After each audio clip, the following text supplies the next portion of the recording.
Beberapa waktu lalu Jakarta dihebohkan oleh pemberitaan tentang seorang penyusup Mario Stefan Ambarita yang nekat masuk ke dalam ruangan roda pesawat demi mewujudkan impiannya menuju Jakarta dan menemui Presiden. Kejadian tersebut terjadi di Bandara Sultan Syarif Kasim di Pekanbaru. Pemuda 21 tahun ini melompati pagar yang dekat dengan kargo bandara dan mengejar salah satu maskapai kenamaan negeri ini dengan nomor plat GA1. Mario berhasil mencapai roda pesawat dan masuk dalam roda dan mengikuti perjalanan selama 45 menit. Namun tentu saja ruangan dalam roda pesawat bukan tempat untuk penumpang. Seperti yang dikemukakan oleh dokter spesialis Wawan Mulyawan, ada 3 hal yang membuat manusia tidak bisa selamat terbang tanpa menggunakan alat pengaman, yaitu penurunan suhu, tekanan udara yang sangat rendah, dan menipisnya oksigen. Untuk kasus seperti Mario, ada beberapa indikasi mengapa Mario dapat bertahan dan selamat berada di ruang roda pesawat. Yang pertama, soal penurunan suhu saat berada pada ketinggian 30.000 kaki, suhu di luar pesawat bisa mencapai minus 40 hingga minus 60 derajat Celcius. Normalnya tubuh manusia akan langsung membeku bila berada pada suhu tersebut. Namun Mario masih tertolong karena adanya suhu panas yang dipancarkan oleh roda pesawat. Untuk masalah kurangnya oksigen, memang ada orang-orang yang bisa bertahan dalam kondisi hipoksia atau tubuh kekurangan oksigen. Dan beruntung Mario langsung dilarikan ke rumah sakit dan dirawat di ruang hiperbarik sehingga dirinya bisa segera diselamatkan. Nah pemirsa, penumpang gelap dalam pesawat tidak hanya dilakukan oleh Mario saja. Beberapa kejadian serupa juga pernah dilakukan oleh beberapa penyusup lainnya dan menjadi catatan memprihatinkan tersendiri bagi dunia penerbangan. Siapa sajakah mereka? Berikut informasinya.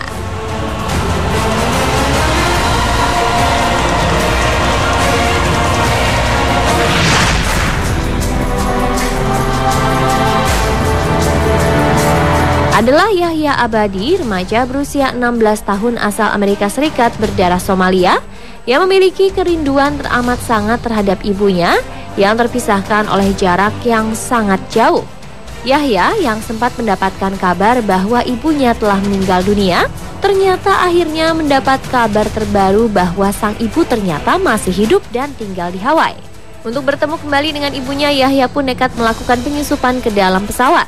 Kisah bermula pada hari Minggu pagi tanggal 20 Oktober 2014 saat Yahya mulai menyelinap di Bandara San Jose, negara bagian California, kemudian naik dalam ruang roda pesawat Hawaiian Airlines tujuan Maui di Hawaii.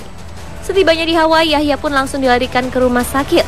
Sang ibu yang mengetahui kabar tersebut lewat siaran berita di televisi langsung mengurus keberangkatannya menuju Hawaii karena ternyata sang ibu berada di kamp pengungsi di Ethiopia Timur.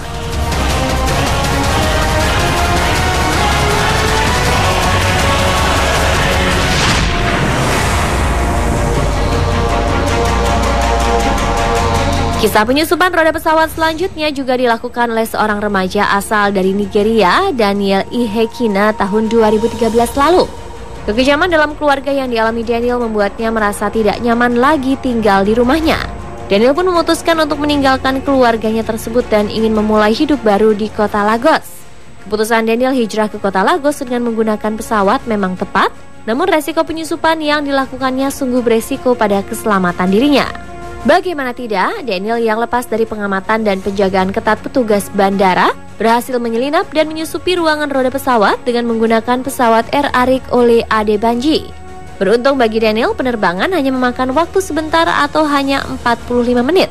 Ketinggian pesawat juga hanya berkisar 21.000 kaki, sehingga tak membuat kondisi tubuh Daniel melemah. Setibanya di kota Lagos, Daniel pun tertangkap setelah penumpang lain melihat Daniel keluar dari ruang roda pesawat. Petugas pun langsung menahan Daniel. Namun sebelumnya Daniel dibawa ke rumah sakit terlebih dahulu untuk diperiksa kondisi tubuhnya.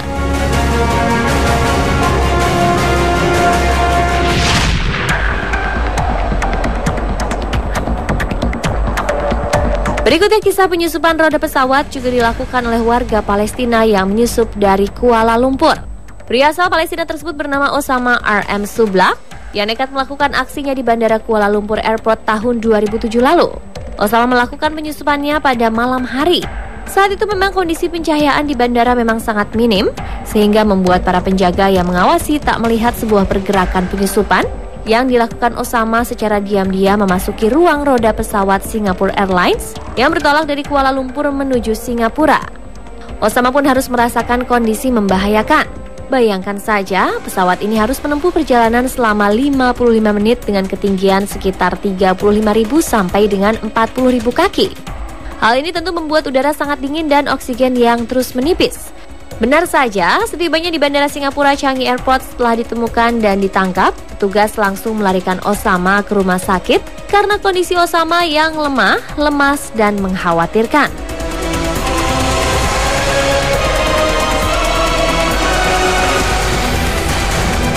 Pemirsa, itulah tadi beberapa aksi nekat dan berbahaya dari penyusup yang masuk menjadi penumpang gelap dalam roda pesawat. Semoga informasi tadi kian menyadarkan kita tentang bahaya dan lebih berharganya nyawa kita dibanding apapun ya pemirsa.